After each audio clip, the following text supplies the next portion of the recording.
Hello, friend, and welcome to Daily Treasure, a devotional podcast by Sharon Betters, produced by Mark Inc. Ministries. This week's guest writer has been our friend Pamela Dunn, and I'm your narrator, Jane Ann Wilson. Today's devotional is Suffering. Blessed are those who mourn. And today's treasure is, seeing the crowds, he went up on the mountain, and when he sat down, his disciples came to him. And he opened his mouth and taught them, saying, Blessed are the poor in spirit, for theirs is the kingdom of heaven.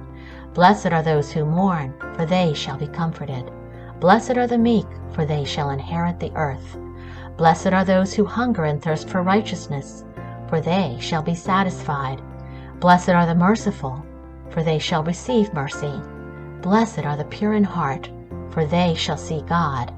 Blessed are the peacemakers, for they shall be called the sons of God. Blessed are those who are persecuted for righteousness' sake, for theirs is the kingdom of heaven. Matthew 5, 1-10. We were so utterly burdened beyond our strength that we despaired of life itself. Indeed, we felt that we had received the sentence of death. But that was to make us rely not on ourselves, but on God, who raises the dead. He delivered us from such a deadly peril, and He will deliver us.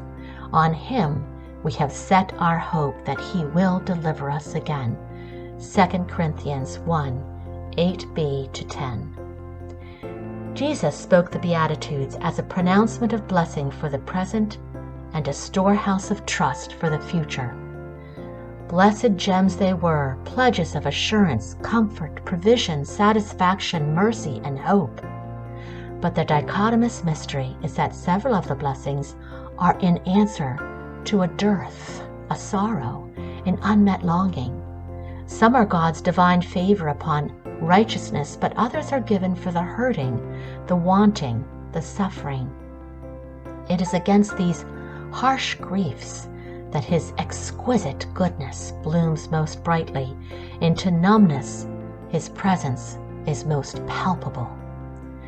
The phone call we subconsciously dreaded, the life-altering prognosis, the horrific discovery, grief that chokes and we could never imagine until we're drowning, and even then it overwhelms beyond definition or reason. Where and to whom can we go? How do we live? Will we ever breathe normally again? In comes the blessed and blessing one. It is in this very space I bring my treasure. You cannot know its fullness apart from your lack, nor its beauties apart from the ugliness you suffer. I am here.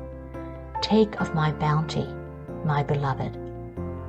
It is the suffering who share the depths of Christ's agonies, who are blessed to know His resurrection power.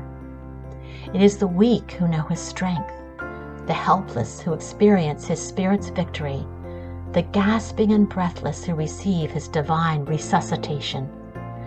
While it is unnatural to welcome the suffering, we can welcome His glorious and generous meeting of it with sure hope and confidence.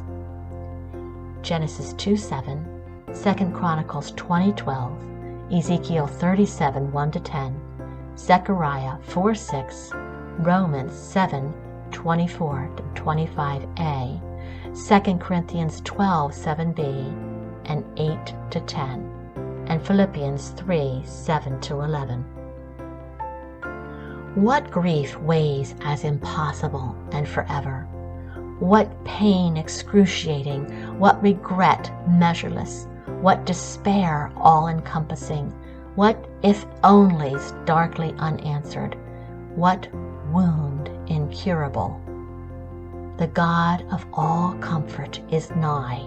He stands ready, arms opened wide, eager to embrace, save, and uphold.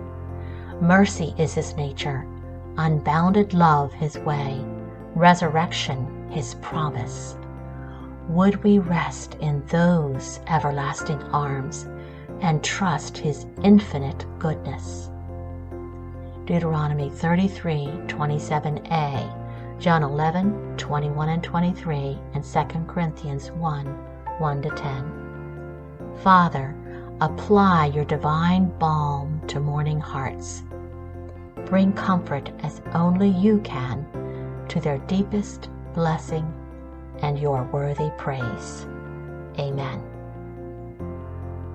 Friends, thanks so much for joining us for the Daily Treasure podcast today. It is such a joy and a privilege to be able to share with you the gospel through these devotionals. And it's our prayer always that your hearts are being transformed as ours are being transformed by the scriptures that we are sharing with you.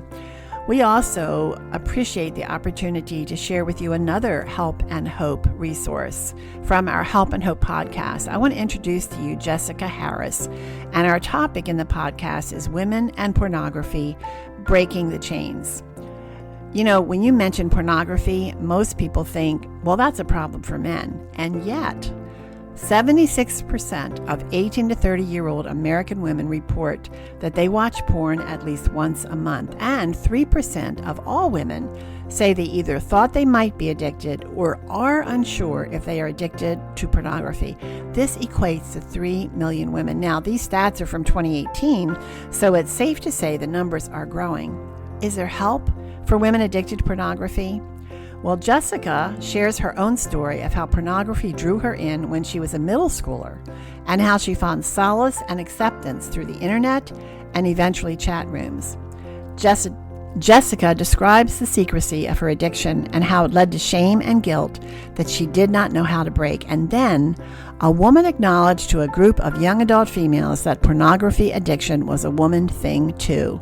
Suddenly, Jessica had hope that the chains of addiction could be broken. And I am so grateful that Jessica shares her story and her journey as a means of offering hope to others. So make sure you go to helpandhopenow.org, that's helpandhopenow.org, and look for my conversation with Jessica Harris. I know that there is someone listening right now who needs to hear this message of hope. And friends, wherever you are today, whatever pathway God has placed you on, it's our prayer that you will take comfort in knowing that God is sovereign and you can trust Him.